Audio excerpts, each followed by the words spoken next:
America को आतंकवाद बर्दाश्त नहीं, लेकिन आतंक के आकाओं का गॉड फादर जरूर बना रहता है। ताज़ा उदाहरण पाकिस्तान का है, या फिर यूँ कहें नापाक साजिश रचना पाकिस्तान की फितरत में है और खुद की जरूरत तक साथ देना अमेरिका की आदत रही है। इन्हीं कारणों के चलते आज का अमेरिका पाकिस्तान के प्रेम में डूबा हुआ है। तभी तो पाक आर्मी चीफ असीम मुनीर को अमेरिका बुलाकर न सिर्फ उसकी खातिरदारी की गई, बल्कि जमकर गुणगान भी किया गया।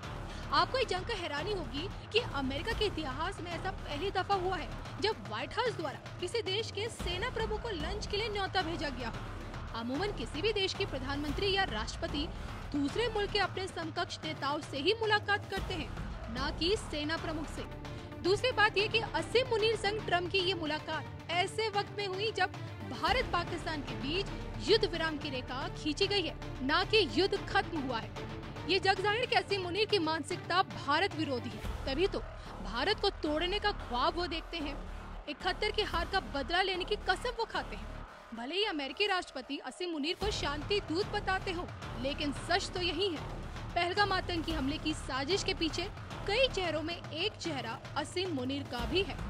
एक सच ये भी कि आज का अमेरिका पाकिस्तान को पुचकारता है, पाकिस्तान को कच्चा लालच देता है, आर्मी चीफ की कमान खुद के हाथों में रखता है। लेकिन कब तक? आज का सबसे बड़ा सवाल यही कि पाकिस्तान के सेना प्रमुख अमेरिका की कठपुतली कब तक बनकर रहेंगे। और इसी पर स्वामी योगेश्वरानंद गिरी महाराज जी की भविष्यवाणी कान लगाकर जरूर सुनिएगा। सिर्फ जन्म कुंडली से देख कर के आप 100% ये नहीं कह सकते हो कि यही होने वाला है।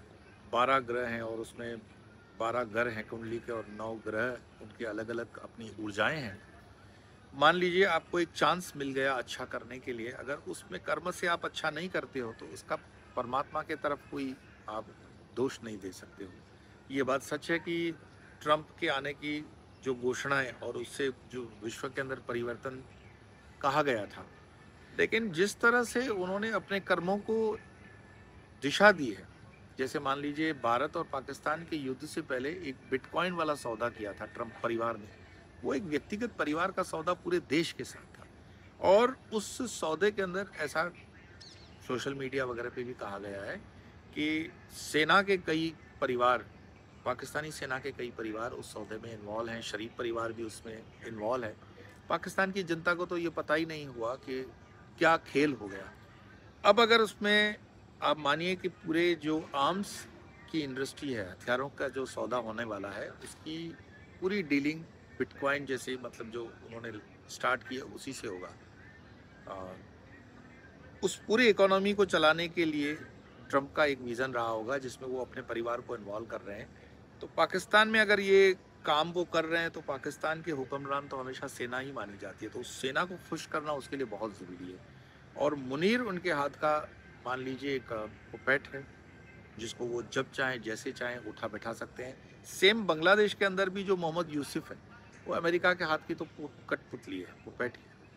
आपने देखा होगा जो कॉरिडोर की बात चल रही थी, तो उस कॉरिडोर का बांग्लादेश के सेना अध्यक्ष ने खूब विरोध किया है, लेकिन अगर मोहम्मद यूसुफ को सत्ता में रहना है तो वो कॉरिडोर अमेरिका की चाहत के ऊपर मुफ्त उसको बना कर देना चाहेंगे, तब तक वो पावर में रहेंगे।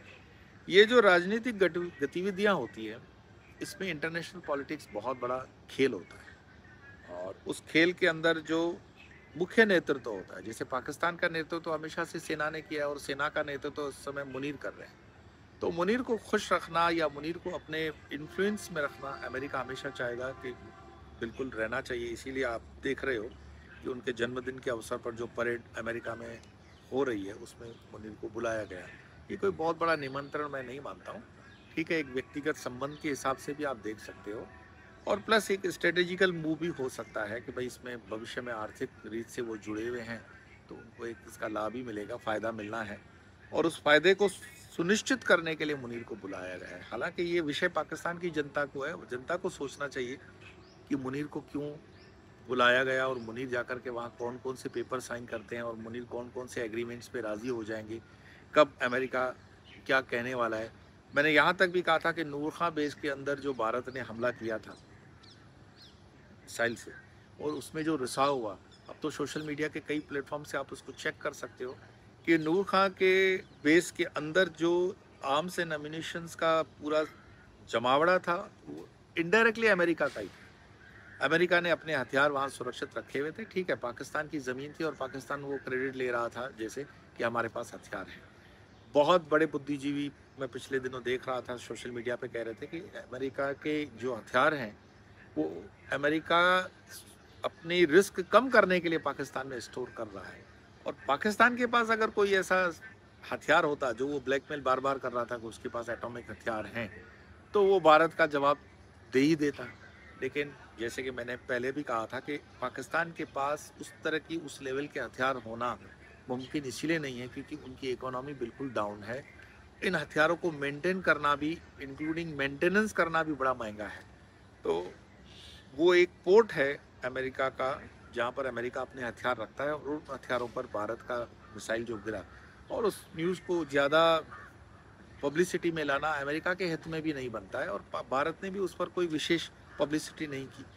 तो ये एक अरेंजमेंट्स होते हैं और इसी अरेंजमेंट की वजह से जो आपने देखा मुनीर को निमंत्रण दिया गया, ये एक काइंड ऑफ इंश्योरेंस पॉलिसी है अमेरिका जो परचेज कर रहा है कि भाई हमारे हथियारों की आप देखभाल करते रहोगे, चाहे सेना में कोई भी व्यक्ति हो, वो हमेशा अमेरिका के प्रति ही वफादार रहेगा। मैं देशवासियों से कहता हूं,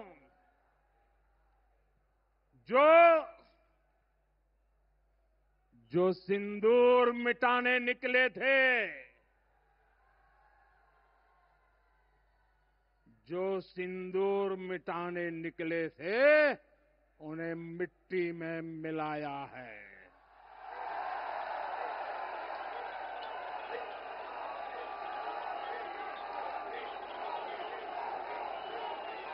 जो हिंदुस्तान का लहू बहाते थे, जो हिंदुस्तान का लहू बहाते थे, आज कतरे कतरे का हिसाब चुकाया है।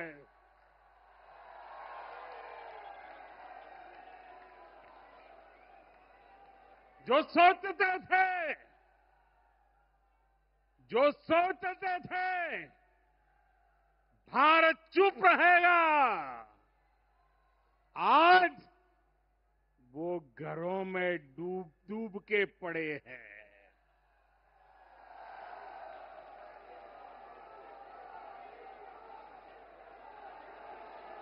जो अपने हथियारों पर घमंड करते थे, जो अपने हथियारों पर घमंड करते थे, आज वो मलबे के ढेर में दबे हुए हैं।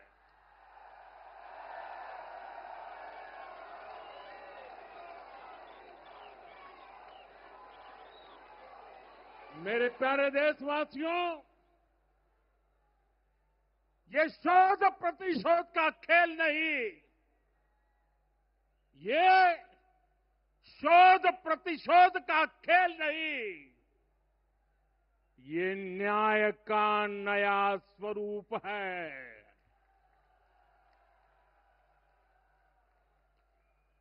ये न्याय का नया स्वरूप है।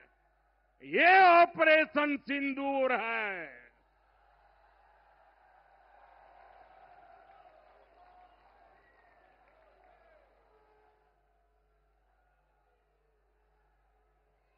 ये सिर्फ आक्रोश नहीं है,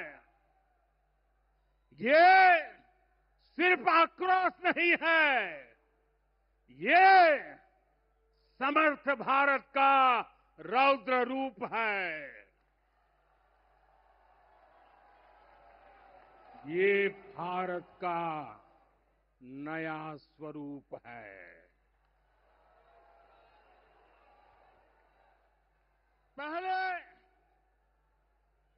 पहले घर में घुसकर किया था वार, पहले घर में घुसकर किया था वार, अब सीधा सीने पर किया प्रहार है।